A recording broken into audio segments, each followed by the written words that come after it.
Broadway's my beat.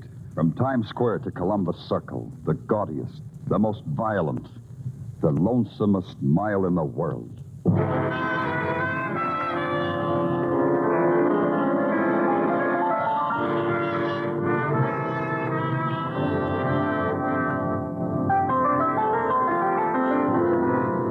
Broadway's My Beat, with Larry Thor as Detective Danny Clover.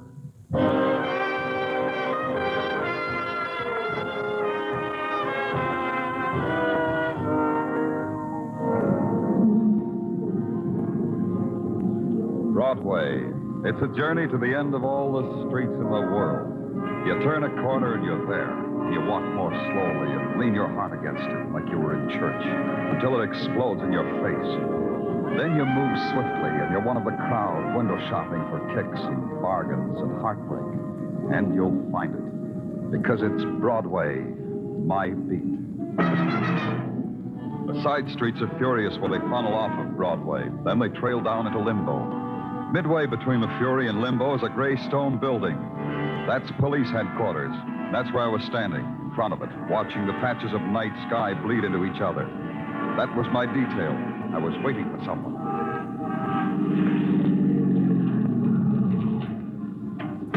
Hi, Danny. Oh, Sergeant Ellis. How are things upstate? Oh, great.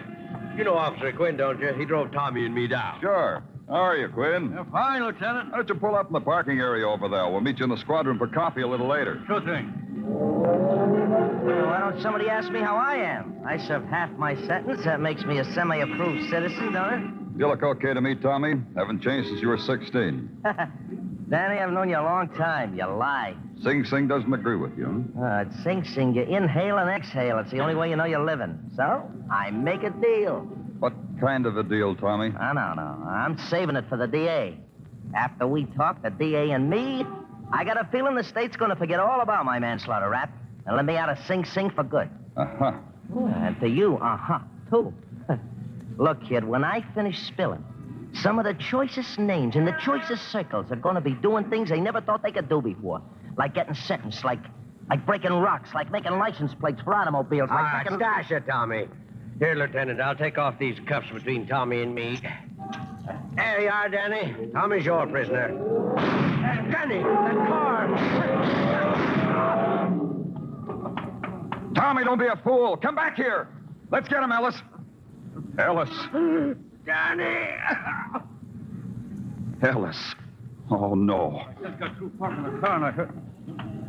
What happened? Quinn, go upstairs and put Tommy Mannon's description on the wire. I want the whole city dragged for him, and I want him found. And I want him brought to me. Do that, Quinn. Sure, but how about... How about what? Sergeant Ellis? He's dead, isn't he, Danny? Dead.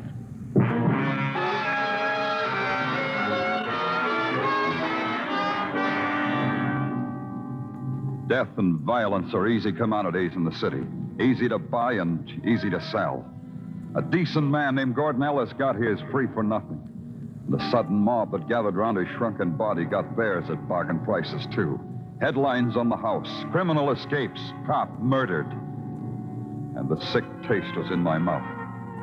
I just stood while the headquarters boys did what needed to be done. Then I went back to my office and locked the door.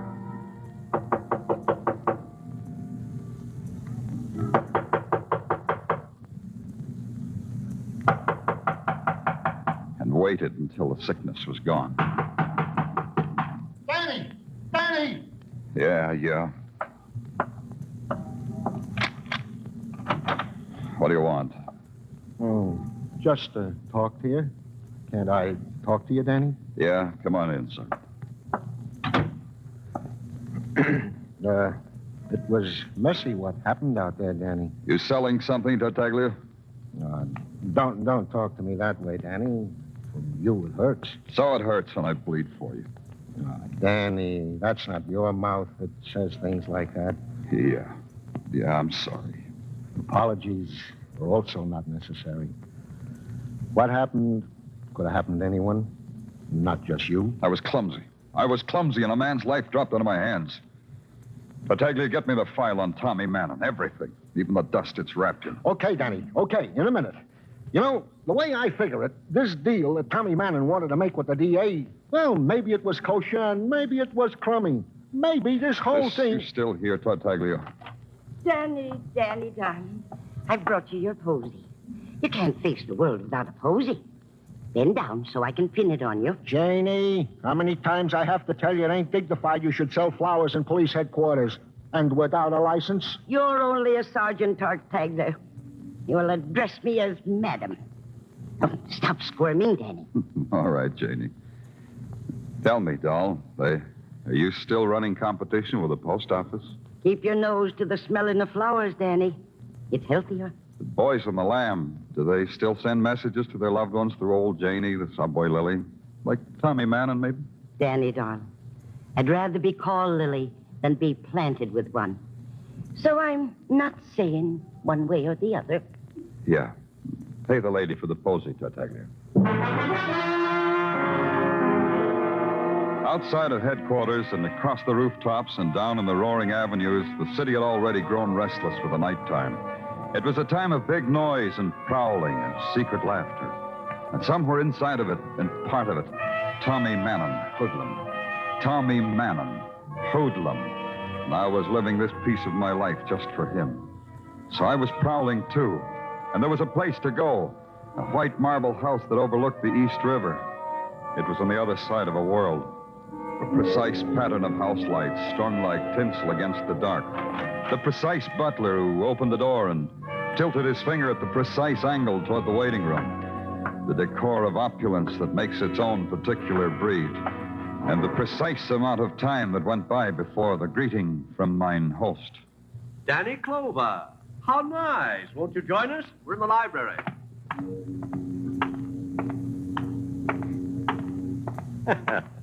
Danny, this is a surprise and a pleasant one. Oh, you know Mr. Arnold, don't you? James Arnold, the attorney. Hello, Danny. What brings you all the way out here, Danny? Thought you'd be expecting me. I didn't know you were having company, Faulkner. I'll leave. Stay a while, Arnold. Thank you, Danny. I was about to suggest the same thing. Now, why have I the honor? Had any other visitor lately, like Tommy Mannon? Why should he come here? He's a wandering boy. You might be keeping a light in the window for him. Tommy left my employ when he confessed to manslaughter. Really, Faulkner, maybe I'd better leave. You're comfortable, Arnold? The drinks are all right? The hors d'oeuvres? Fine, but... Then stay a while. Sit. Faulkner, when Tommy was brought back to New York, it was because he was going to turn state's evidence against some of the choicest names, he said. So? You're a choice name. You and Arnold here, respectively an untouchable high-class hoodlum, the attorney for an untouchable high-class hoodlum. Real choice names. Thank the police lieutenant, Arnold. With choice. He said so. Go ahead, thank him. Not that way, attorney mine. Thank him. Thanks. That's better. Go ahead, Danny. I think your gunsel shot down a policeman and helped Tommy escape. But such a tactic would constitute a felony, Danny. I think that Tommy's being brought to town was a dodge. Tommy had powerful friends on the outside who knew when he would be brought down. So you suggest we arrange this afternoon's fiasco? I'm suggesting it. Oh, throw it away. It ruins a good evening. It lends a bilious overtone to the fine conversation Arnold and I were having. Doesn't it, Arnold? Yes, it makes conversation bilious. Exactly.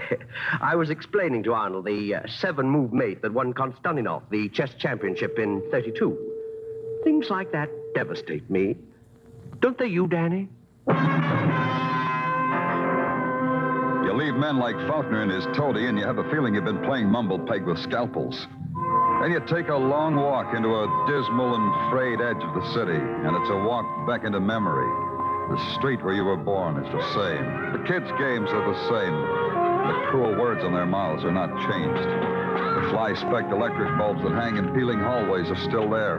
And the night sounds of a tenement still follow you as you climb the decaying stairs. Then you knock on a door that opens into a room where Tommy Mannon was born.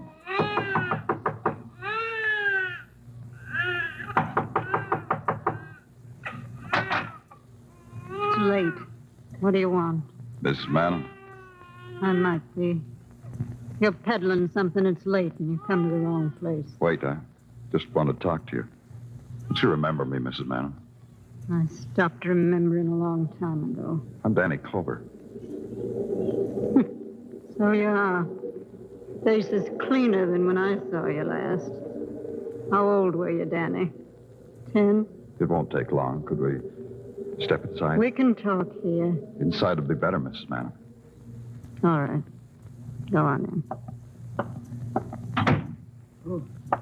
Who is it, Mrs. Manning? Who's your gentleman caller, Mrs. Manning? Hello, Mr. Manning. Oh, I know you. You're Danny. Danny Clover. You're the cop who let my boy get away. Have a drink, Danny. You've been wonderful to my boy. Come on, Danny, have a drink. No, don't mind him, Danny. Danny. He means no harm. He's a drunken sot, but he don't mean no harm. Go back to your bottle, Mr. Manning. I'll do that thing, dearie. I'll just do that. You want to know if Tommy's been here, don't you? Has he? When you were a kid, did you ever hear it said Mrs. Manning was a liar? No. Then you'll believe me when I tell you this. If Tommy so much as put foot in this house, I'd throw him back into the gutter he wallows in. That's no way to talk about Tommy. Tommy's good. Tommy's smart. Smart. I drink to my boy, Tommy. Then maybe you'll get a word to your smart boy, Mr. Manning. Tell him we want him. Tell him we want him bad enough to hurt him. Good night, Mrs. Manning. I went back to Broadway for only one reason. I was hungry. And eating alone is the loneliest time a man can have. On Broadway, there's always people. You can watch them and make up your own stories. Stories that didn't have murder in it. I dawdled over spudnuts and coffee, made up my stories, then hit the street again. Part of it hit back at me, and it had the smell of lavender and a bit of old Irish lace in it. Danny Clover. Why, Janie, have you been following me? The post office business is blooming, Danny. Here's a posy for you. You've already pinned one on me today, remember? Ah, but this is a very special posy. Here, take it. Thanks, Janie. I've always wanted a cornflower. I got it from a florist who says he's a dear friend of yours. Thank him for me. You think him, Danny. He doesn't live too far from here. You could get a cab. 2620 West 10th Street. First floor back. Oh? For whom do I ask? Ask for Tommy. Go quickly, Danny, dear. And ask for Tommy Manning. 10th Street was a quarter of an hour away, and number 2620 was a hole in a block long of piled red bricks. First floor, walk back, and you know when you've come to the end of the hall when you can't quite walk through the final shadow. Tommy. Tommy Manning. Open up, Tommy. It's Danny Clover. There was Tommy Manning, all right. But his status had changed. He wasn't running anymore. He was seated in a wooden chair in front of a wooden table, peeping almost slyly over a bowl of waxed fruit. I walked over to him, put my hand on his shoulder. Yeah, it was Tommy Manning, all right. And his status had really changed. He wasn't living anymore.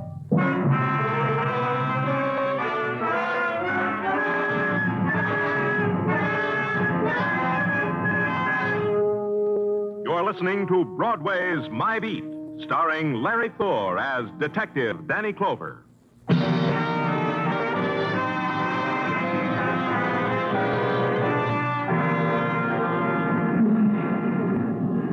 At 9 o'clock in the morning, Broadway is a 5-minute stopover for 1 million people. For these people, it's the 5 minutes that are important.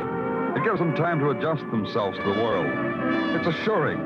Translux assures them that there's been a change in the weather. And the headlines assure them that the daily murder has taken place. The tabloids yelled, "Cop killing." There was a piece in the item about me, continued on page 23. On page 23, it said that I was standing right there when Officer Ellis was killed. I didn't know who did it. In my office at headquarters, a police sergeant named Tartaglia had a word for it. Would you mind repeating that, Tartaglia? Huh? Never mind. You got the date I asked for? Oh, sure, Danny. Okay, brief it to me. Yeah, Danny, yeah. On June 17, 1944, Tommy Manning confessed to beating up and killing one John Westfall. Uh-huh. This was what is known as the aftermath of a drunken brawl. Manning was convicted of manslaughter. End of brief. Real brief, huh? Yeah, it ran about like that. And the other thing, Tartaglia, about the newspapers, you fix that? Oh, yeah, I fixed it, Danny. Like you said, not a word to the newspapers about finding Tommy Manning dead or alive. Especially dead. Okay. The coroner's report? Yeah, I briefed that, too. Like this. Tommy Manning was dead on arrival. Not a mark on his body. He wasn't poisoned, no heart failure. Mysterious, huh? Tartaglia. Okay. Tommy Manning was drowned. Drowned? So it says on the report. Manning was, and I quote, forcibly held with his head underwater until he was drowned, and I unquote. Yeah, they figure it was in that fruit bowl on the table. Water was still clinging to the wax fruit. Twist, huh? Yeah, funny killer. You got that list of character witnesses at Manning's trial? Yeah. There was one. And the one was one Georgia Webb. Address, the Brighton Hotel for Women. Brighton Hotel for Women, huh? That's quite a showplace. Danny... This one I'll brief for myself.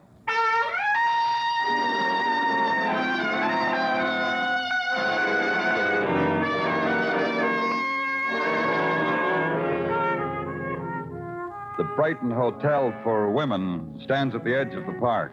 And from its blood-granite threshold, you can watch the old men playing at bowls on the green. And through its plate glass doors, you look in on a pink plush world. A world of plaster cupids and crystal chandeliers with electric candles and mirrors, the reflection of mirrors. The room clerk is a crone in taffeta and tobacco-stained fingers who points you to a satin-tufted elevator. And the 5th floor is a hallway lighted with rails of fluorescent lamps. Some doors stood open. Georgia Webb's was closed.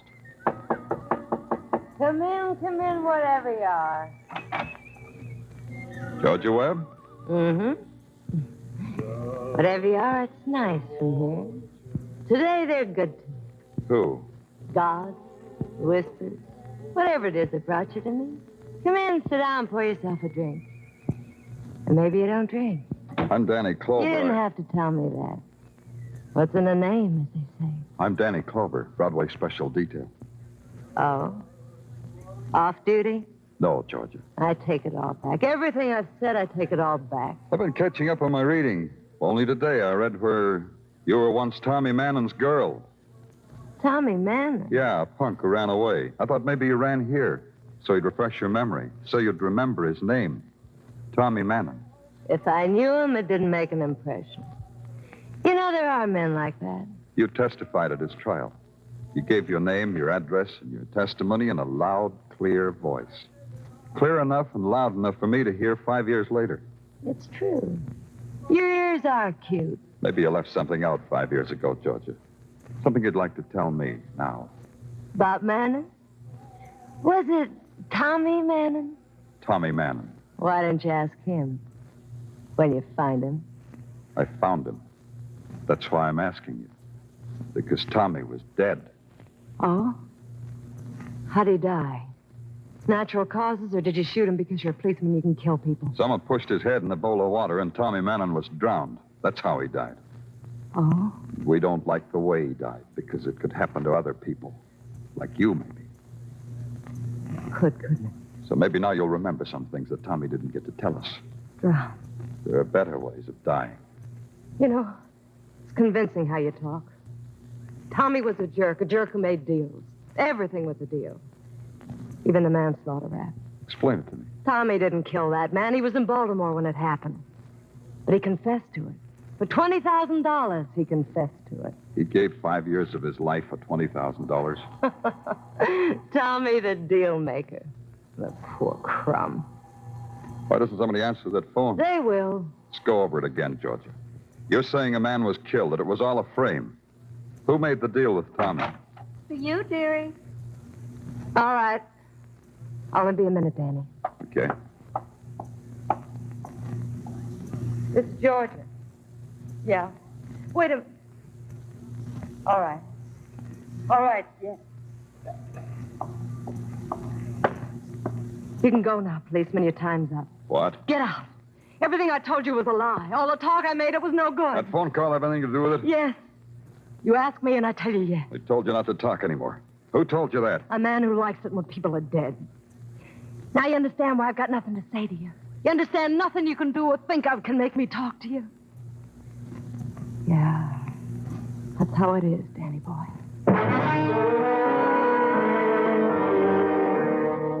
And that's how it was. She really meant it. It was noon when I left the Brighton Hotel for Women. I told myself I could think better if I walked. When the walk was over, I might as well have taken a cab. Nothing came, no answers to anything, no progress, except that I was back at headquarters. In the first floor hallway, there's a bulletin board listing sheriff sales, police details, and used radios at a bargain. There was a man looking at it. He saw me and moved his lips over his teeth. This was supposed to mean he was smiling, which was supposed to mean he was glad to see me. Hello, Lieutenant. Remember me? James Arnold, isn't it? Faulkner's attorney. Yes, Faulkner's my client. You mean you work for him? You're his flunky. Mr. Clover, I work for many people. My association with Faulkner is neither more nor less intimate than my association with my other clients. Understand, I work for many people. You've been wondering what I'm doing at police headquarters? I'll be frank with you. I haven't given you a thought. I know. That's how I affect people. Can we talk? Aren't we? Of course. I mean in private. This is private. Of course. So talk. Of course. Good things could happen to you, Lieutenant. Every night, Mr. Arnold. Every night, I say, let good things happen to me. Now you know a secret. Fine things, Lieutenant. Like silks and satins, like me. People are interested in you and want the best for you. People want that. What people? People. Nice people who want to see you get along. Mind if I interrupt? Of course, interrupt. It's about Tommy Mannon, isn't it? Of course. Now, go on. It isn't much. The nice people don't know what happened to Tommy. They don't want to know. They want this case closed as if Tommy were... Dead? Dead. They want this case closed. You can arrange it. Then nice things will happen to you. I'll try, Mr. Arnold. I really will. Splendid, Lieutenant. The nice people will be happy. You too. Goodbye, Mr. Clover. Yeah.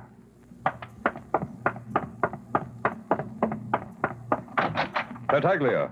Yeah, Danny. Send out a pickup for Georgia Webb, Brighton Hotel for Women. Pick her up and bring her down. Item 2? Call the press room and give them the whole story on Tommy Mannon. Tell them we found him dead, drowned, everything, the works. Yeah, Danny. Tell them this. Tell them we've got a witness who confessed everything. Named Georgia Webb. She talked her head off. Got that? Yeah. Then do it. Okay, Danny. Where are you going? Home, Tartaglia. Home. I'm going to sleep.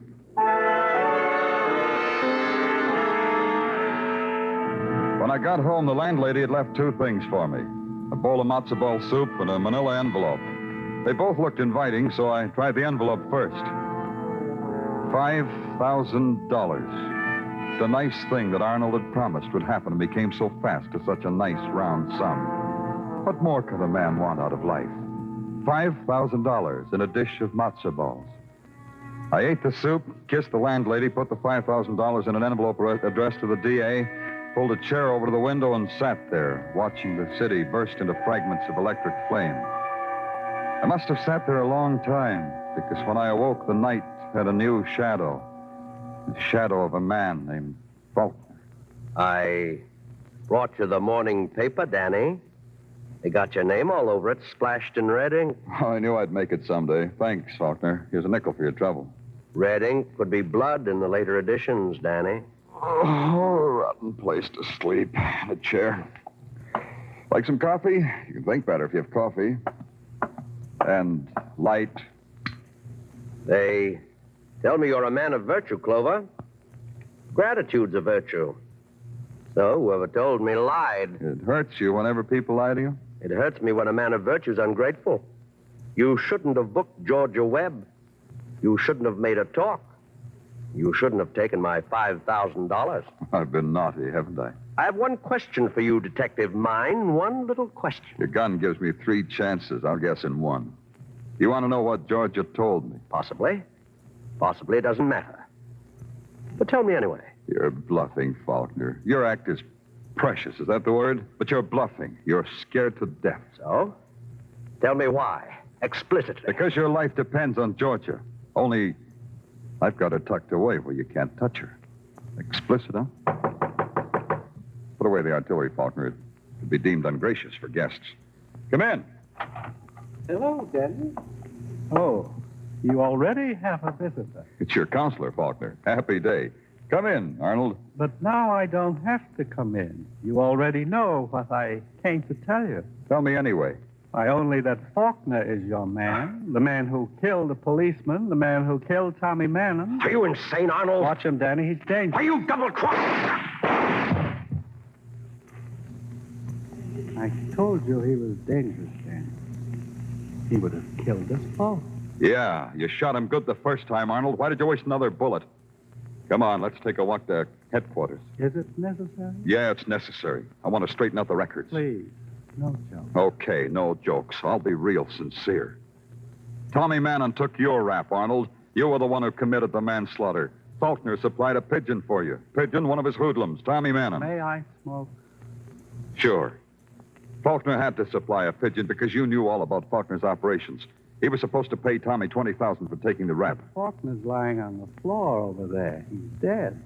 You'll need proof of all this. That's proof enough. You shot Faulkner in cold blood so that he'd never talk. To go on. When Tommy was transferred to New York, Faulkner went gunning for him so Tommy wouldn't talk. Only he missed and shot the wrong man. He killed a cop instead of Tommy. How does all this theorizing concern me? When you boys finally caught up to Tommy, you drowned him in a fruit bowl. Let's go, Arnold. I'm going to book you for the murder of Tommy Mannon. You forgot something, Danny. I've still got my gun. I hadn't forgotten. It was the chance I took.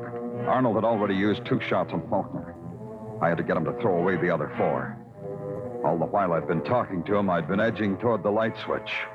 Now I flipped it. 1. I'll kill you, Clover. I had one advantage. I knew the apartment. Arnold didn't. The blackness, he could only fire at sound. I swept an ashtray off the table. 2. I picked up a book, heaved it at the window. 3. 1 more. I grabbed a chair and threw. 4.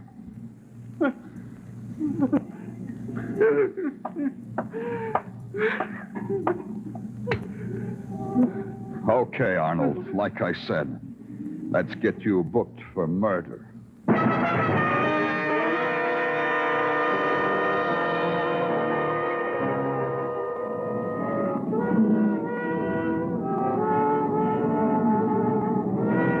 Broadway. It stretches out in front of you, livid scars slashed into the night. It's a cruel and fantastic carousel, a palace of fun. Hall of mirrors. You pay your way, and you take your choice. Me, I get in on a pass.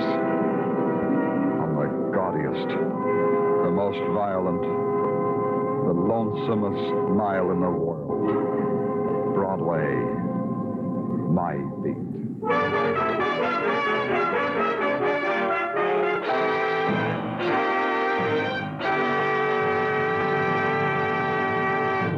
Broadway's My Beat stars Larry Thor as Detective Danny Clover and is written by Morton Fine and David Friedkin. The musical score was conducted by Wilbur Hatch, and the program was produced and directed by Elliott Lewis.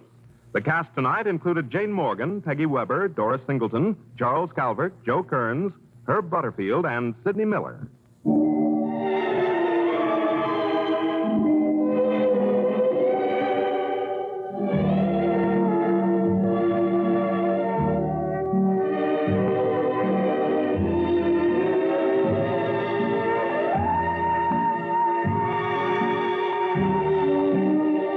This is the United States Armed Forces Radio and Television Service.